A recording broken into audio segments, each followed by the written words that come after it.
আচ্ছা, আমরা তাহলে রেকটিফায়ার প্র্যাকটিস প্রবলেম গুলো শুরু করি। তো এখানে আমরা ফার্স্ট এর দিকে যে প্রবলেম গুলো দেখতেছি, এগুলো আসলে ক্লাসে আমরা ইন ডিটেইলস পড়ছি। তা আমি ইন ব্রিফ একটু এগুলো বলে দিব, ফিগার এবং সার্কিট গুলা ইন ব্রিফ বলবো, যেহেতু অলরেডি আমরা ক্লাসে পড়ছি, ওদের ডিটেইলস যাব না। এখানে দুইটা ম্যাথ আছে আর প্রিভিয়াস মিড এর একটা কোশ্চেন আছে, ওইটা আমি সলভ করে দিব। ওকে, সো ফার্স্ট কোশ্চেনটা দেখি। এখানে আমাদের বলতেছে draw the circuit of a half wave rectifier with load resistance and smoothing capacitor. So খুবই ইজি জিনিস। আমরা একটা হাফ ওয়েভ রেকটিফায়ার সার্কিট আঁকবো। আমাদের এখানে একটা ইনপুট থাকে, ইনপুট সিগন্যাল সাইনুসয়েড ওয়েভ অথবা নীতিক হতে পারে। নরমালি এটা সাইনুসয়েড ওয়েভই হবে। দেন এখানে একটা ডায়োড থাকবে হাফ ওয়েভ রেকটিফায়ারে। দেন আমার লোড, যেটা রেজিস্ট্যান্স। ওকে, আর লোড, লোড রেজিস্ট্যান্স। আমরা জানি স্মুথিং করার জন্য আমরা পরে এখানে ক্যাপাসিটর কানেক্ট করছি। সো প্যারালালে, লোডের প্যারালালে এটা ক্যাপাসিটর কানেক্টেড হবে। তাহলে এটা আমার হয়ে গেল half wave rectifier with smoothing capacitor. Okay, second কোশ্চেনটা বলছে আচ্ছা, এইখানে গ্রাফ গুলো কিরকম হবে এগুলো কিন্তু পরীক্ষায় আসতে পারে, যে ইনপুট সিগন্যালটা অনুযায়ী আউট সিগন্যালটা প্লট করা। ঠিক আছে, ক্যাপাসিটর না থাকলে একরকম হবে, ক্যাপাসিটর আসলে একটু চেঞ্জ আসবে। এটা আমরা জানি যে ক্যাপাসিটর আসলে মোটামুটি ডিসির কাছাকাছি চলে যায়, একটা ফিক্সড ভোল্টেজ থেকে অল্প একটু উপর নিচ রিপল হতে থাকে।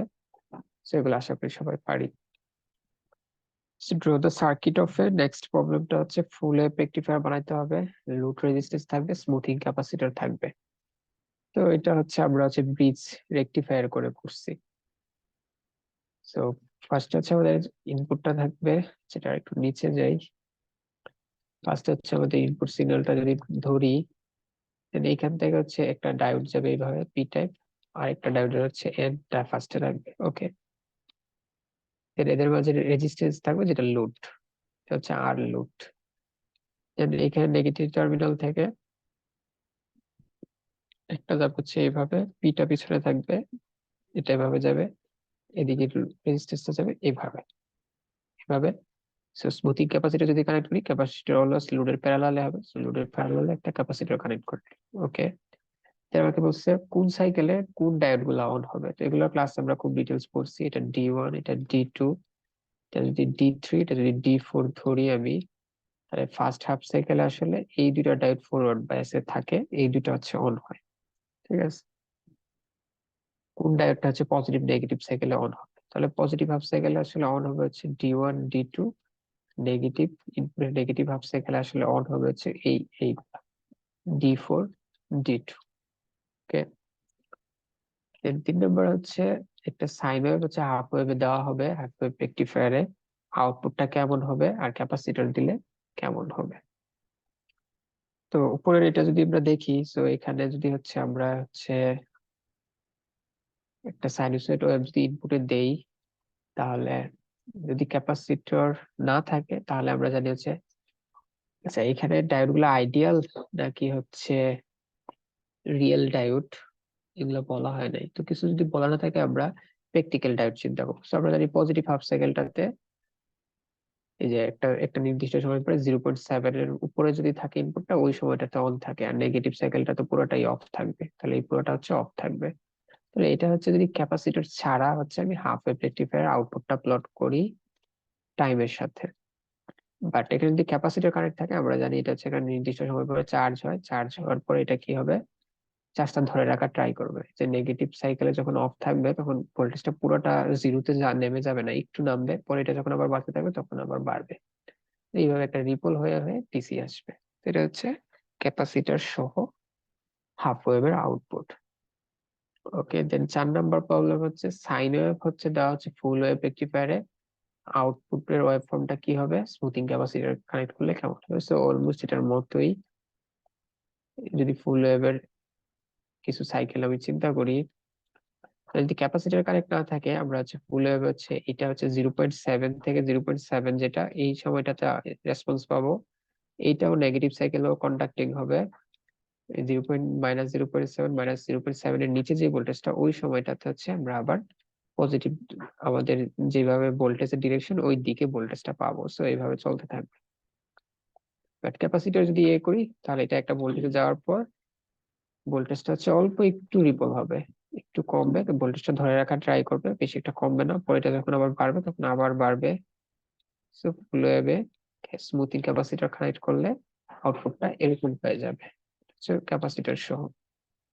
ওকে, দেন আমরা হচ্ছে একটা ম্যাথমেটিক্যাল প্রবলেম দেখতেছি। এখানে একটা ইনপুট সিগন্যাল দেওয়া হয়েছে, এটা cosine wave. Sine wave cosine wave almost same জিনিস রেকটিফায়ার জন্য। সাইন ওয়েভ হচ্ছে জাস্ট 0 থেকে স্টার্ট হয় সাইন ওয়েভ, আর কোসাইন ওয়েভ হলে হচ্ছে টাইম যখন 0 ভোল্টেজের মানটা পিকে থাকবে আর কি ইনপুটটা।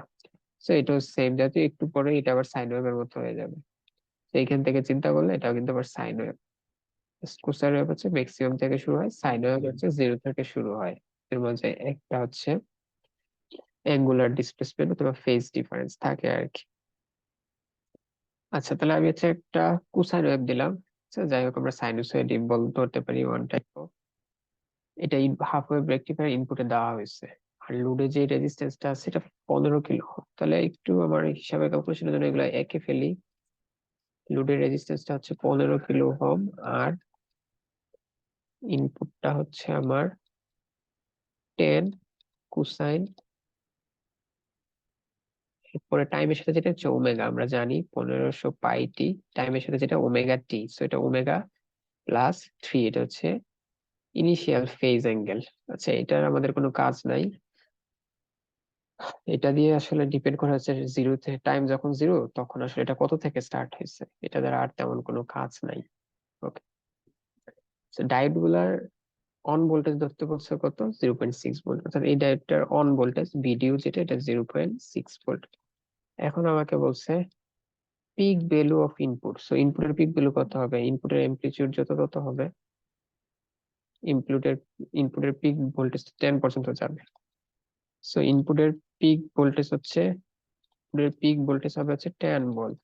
ইনপুটটা হচ্ছে 10 to -10, এভাবে বেরি করতেছে, 10 - 10, 10 - 10। সাইন হলে যে 0 থেকে স্টার্ট হবে, কোসাইন হলে পিক থেকে স্টার্ট হবে, প্লাস মাইনাস কিছু থাকলে একটু সামনে পিছন থেকে স্টার্ট হবে, এতটুকুই। তেমন এই সাইন কোসাইন আর এই সাথে ফেজ অ্যাঙ্গেল, এটা নিয়ে তেমন কোনো প্যারা নাই। আচ্ছা, এরপরে হয়তো আউটপুট পিক বের করতে বলছে। হ্যাঁ, সো আউটপুটের পিক ভোল্টেজ কি হবে, আমরা জানি হাফ ওয়েভের আউটপুটটা কি হয়, এই যে এটা 0 পয়েন্ট, অন ভোল্টেজ যত ততটুকু কম হয়, আর নেগেটিভ সাইকেলে তো 0 থাকে।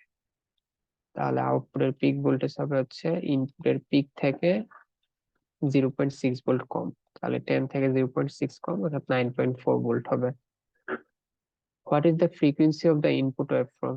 সো ইনপুট ওয়েভের ফ্রিকোয়েন্সি কত, তাহলে এই টাইমের সাথে যেটা থাকে এটা হচ্ছে ওমেগা। সো ওমেগা হচ্ছে 1500 পাই, ওমেগা মানে হচ্ছে 2 পাই এফ। সো 2 পাই এফ যদি 1500 পাই হয়, পাই পাই কাটা, এফ মানে 750 হার্জ। আচ্ছা, এখন হচ্ছে কি করছে, ডিসি কম্পোনেন্ট কত, আমরা জানি যে হাফ ওয়েভের এই যে ডিসি একটা ফর্মুলা আছে ডিরেক্ট, হাফ ওয়েভের এভারেজ ভোল্টেজ যেটা, অর্থাৎ ডিসি ভোল্টেজ যেটা, এটার ফর্মুলা হচ্ছে Vm/পাই মাইনাস Vdu/2। তাহলে এখানে ভিএম দিব হচ্ছে 10, এটা ইনপুটের পিক ভোল্টেজ ছিল যেটা, ওইটা 10 দিব, পাই 3.14 দিব, আর এখানে ডায়োডের অন ভোল্টেজ 0.6/2। ওকে, এরপরেরটা দেখি আমরা। এরপরে যে ম্যাথটা এখানে বলতেছে হচ্ছে সেম ম্যাথ, এখানে হচ্ছে 47 মাইক্রো কানেক্ট করা হচ্ছে, স্মুথিং ক্যাপাসিটর। সো এখানে যদি হচ্ছে আমরা ক্যাপাসিটর কানেক্ট করে দিই, একটা রেজিস্ট্যান্স হচ্ছে 15K, আর এখানে স্মুথিং ক্যাপাসিটর হচ্ছে 47 মাইক্রোফ্যারাড।